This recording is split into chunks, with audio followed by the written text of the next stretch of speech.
Okay, so this is the video where I'm going to show you what I mean. Right, so these are the figures I worked out earlier. So I'm going to write some of them down on a clay sheet so you understand, right? So I did the breed for the Australian pony because I had all the quote colours and I'm not one for trophies. So I was looking to see how much they were worth. Obviously the rarest is Strawberry Rowan, and the cheapest one in the sales was just above 50k. So I put my average price there, what I was going to sell it for, along with the Rowan, Palomino, Mouse Grey, Liver Chestnut, with Gypsy Vanilla, Palomino, Tobiano, I can't even say it. So yeah, what you need to do really is you need to separate the breeds. So for one section you could have Aussie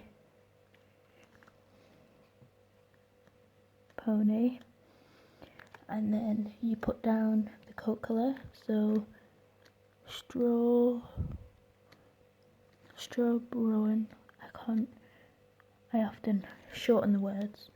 And then you look in the sales, write down, if you're not very good with memory, write down what the cheapest price is here, and here is the price that you will be putting it for sale for, because the last thing you want to do is you want to write all this out and then forget what the cheapest was in the sales and then having to go back to check.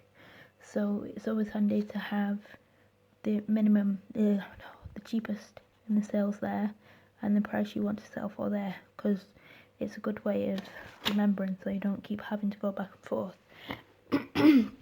With me, I just simply wrote down what I was going to sell it for, not remembering what the cheapest was.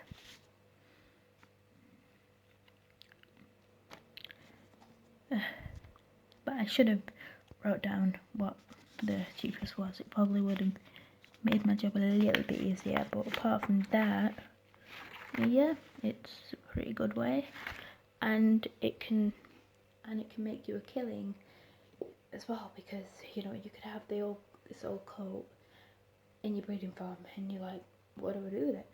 Well, if it's a rare coat, then sell it, make yourself a bit of a profit, and with that profit you can go on to buy something you actually really like, which is what I do. I mean, I did before I started becoming an Equus hoarder.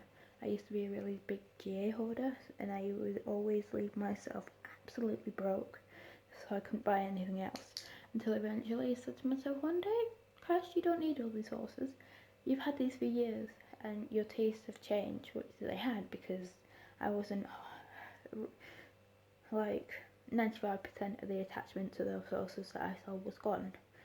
So I was able to sell them, make a huge profit, and then get some new horses, eventually selling them, and eventually getting onto flipping where I buy cheap horses and resell them for profit, which actually pisses a lot of players off. I don't understand why. I mean, like, how is it disrespectful that I sell the horse right after I bought it from you?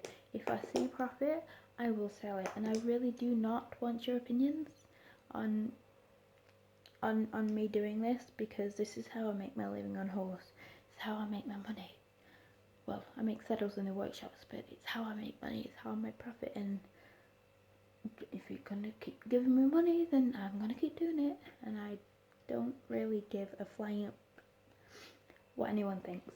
So yeah, there you go, that's my method, part 2.